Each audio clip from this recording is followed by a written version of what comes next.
Hey guys, hope you're doing well. Brian Bowman here, and today we're going to talk about the easiest path to more sales in your e-commerce business. And what we're going to focus on is how do we get those sales without getting any more buyers? That is like the coolest magic trick ever, right? I mean, we're not going to go out and get any new buyers, but we're going to make more sales. It's something that will dramatically transform your business when you start focusing on this. And I'm going to share some stats. I've been tracking this so that I could give you specific stats on like what this actually translated to in our business and what it could mean for yours.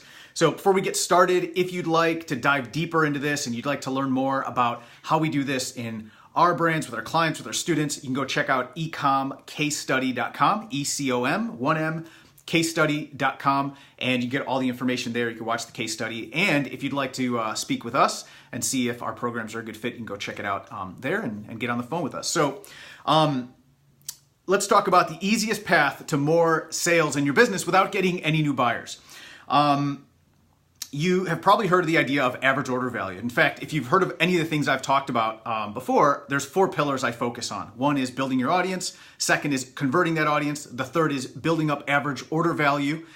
Basically, when people buy, getting them to buy more. And it's not like this malicious thing like getting them to buy more. It's presenting things that they want anyway, right? It's think of when you go to check out in a store, or even when you're walking around the grocery store, there's always an upsell or a cross-sell happening, right? What do you think the samples are for, right? It's like, oh, have the sample, and then the box is there, and you're checking out, and there's the pack of gum, or there's the nutrition bar, or whatever. This is always happening in business. It's been, we've been around this so much. Even when you check out online, you check out to get a flight, right? They right away offer you the upgrade on the seat, or insurance, or whatever it might be.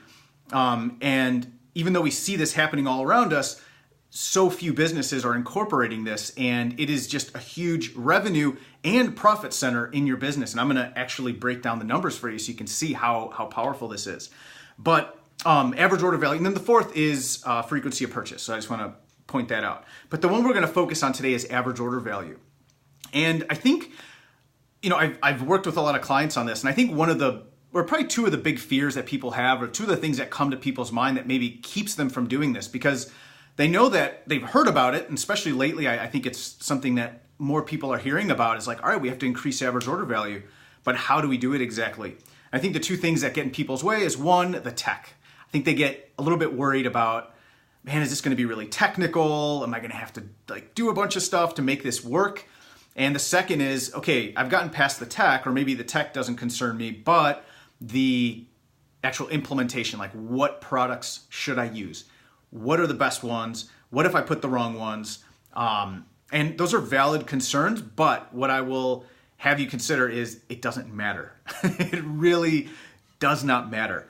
The tech is not nearly as overwhelming as you might think once you get started. There's plenty of options now to be able to increase average order value through upsells and pre-purchase upsells. And don't worry about the specifics of this. Basically, it's when people check out, there's options for them to buy things in addition to what they've already selected, right? If they add one thing, then there's an option to add the other thing before they actually check out. That's a pre-purchase upsell. And after they purchase, so after they actually check out, like the airline example, do you want to upgrade your seat? So it's in the same transaction. When they click to buy, there's an additional thing. Do you want to upgrade your seat? Would you like an extended warranty with this thing? Would you like this other product that would complement what you just bought? And it really, at first, it doesn't matter what you put in there. You'd be shocked at how many times, we have all these ideas. We're always trying to figure out okay, what would be the best upsell to put in? And it ends up sometimes not mattering, whatever we put in there. And that's one of the reasons we use upsells as a way to test products, because a lot of times it doesn't matter. You put anything in there and some people are just going to buy it. They just want it. They're interested. They love running, or they love camping, or whatever it might be. And they're just going to go ahead and buy the thing because they're interested. So the tech is not nearly as overwhelming as you think. You could use something like ClickFunnels if you want to use that as your checkout process. If you use Shopify, there's several really good apps, and we teach all of this in our ecom intensive. But the tech is not nearly as overwhelming as it might sound. And in terms of what to actually sell, at first, don't even worry about it. I mean, there is a methodology that we use, and a lot of times it's just trying to figure out what's the most complementary thing and what's the thing that helps accelerate results for people. So if they bought one item, what makes that item better? What helps that item accelerate the result they're looking for? Or what's something that's just complementary, that's just a really good fit? The two things just go really well together. But honestly, don't overthink it. Just try to start doing something. I'm going to share some numbers here in a second so you can see like how powerful this is. So the main thing is don't worry about tech and go ahead and implement it. Now, I was looking at the numbers because I track numbers like crazy. I used to be an actuary. I don't know if you're an actuary is. Don't worry. You don't need to even look it up. It's super nerdy. Basically, I really like math and stats and like tracking numbers and looking for patterns. And honestly, I would encourage any business owner to get a little bit of kind of that number nerdiness a little bit, because we're all in the arithmetic business. Doesn't matter what you sell. In the words of Gary Halbert, probably the greatest direct response copywriter of all time. It doesn't matter what business you're in, we're all in the same business. We're in the arithmetic business. If you can make the numbers work, you can scale your business, okay? So I just track this stuff like a hawk. I track it every single day. And I was looking at the average order values because in the month of March, I was testing our average order value when we did not have upsells in place or any pre-purchase upsells, order bumps, anything. We just had the purchase. And then we had, and just allowed people to add whatever they wanted, one item, two items, they would decide. Or we had a formal process where they checked out, and then we had an upsell. So again, think of it as like when you check out to get your seat on United or whatever, and then they ask you, hey, do you want to get economy plus or whatever it is, but premium economy? Then you have the option to select that and upgrade your order. That's all it is. It's in that same transaction. They upsell. And we also have a downsell. So we're like, oh, you don't want it for $20. How about for 10?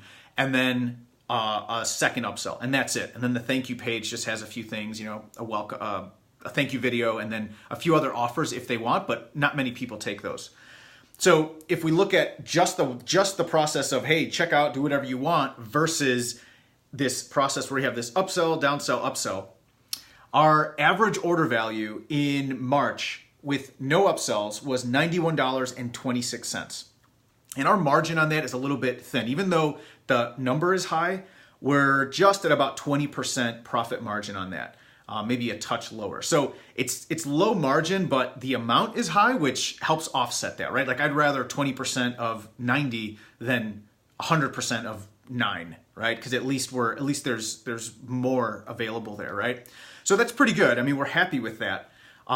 But check this out. When I compare it to having the upsells in place, our average order value was $123.15.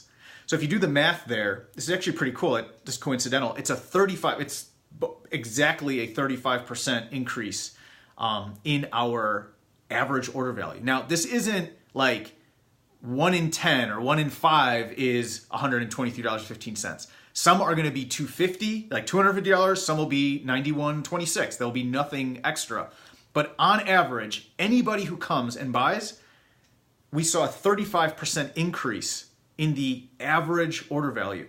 But here's like the kicker: is it's a 35% increase, and we had about a 20% margin without the upsells. But that additional, so if you take the difference, that $31.89, that's additional revenue. It was also more profitable because we intentionally put our highest profit items, as long as they're still complementary, but a lot of times we just put them in there. Our most profitable items we put there, so that additional $31.89, we're at about a 50% profit margin on that compared to 20. So it's not just an increase of 35% in revenue, it makes the whole transaction way, way, way more profitable for us. So hopefully these numbers give you some perspective and some encouragement and some momentum to go ahead and just try it out. Just test this out and watch what happens, and just compare the numbers for 30 days in your brand. Do this. Compare it with and without and see what the difference is. And I think you'll be pretty shocked, because universally, I can say almost every time that we do this, there's a significant increase in that average order value. So the main thing is here, to wrap it up, is we always want new sales. I'm a firm believer that our focus every day when you wake up is how do we drive more sales into the business? How do we acquire more customers in the business? But we also want to make sure that we're making the most out of the buyers that we have, because it's just money we're leaving on the table. And here's the thing, they want these other things. Like, they're voting, people can say they want something. Oh yeah, that'd be great. I would love that. But there's no vote quite as powerful as someone actually buying, right? If they actually click the button and they buy, they are clearly saying, yes, I want that thing. Thank you for having offered it to me. So focus on that average order value, and at the same time, think about the profitability of that order by putting your more profitable items in that upsell, so that you can make the most out of what you already have. So if you would like more info on this before we wrap up, again, you can go to ecomcasestudy.com, E-C-O-M with one M, casestudy.com. And we have a case study video there, but you can also book a time to speak with my team and see if our programs and how we do this, exactly how we implement the tech. We show you how to do all of this step by step, what items to use, what to use in your upsells, to see if our programs are a good fit for your brand. Then you can go check that out and book a time to speak with us. So otherwise, have an amazing, amazing rest of your day. Appreciate you, appreciate the time, and we'll talk soon. All right, bye.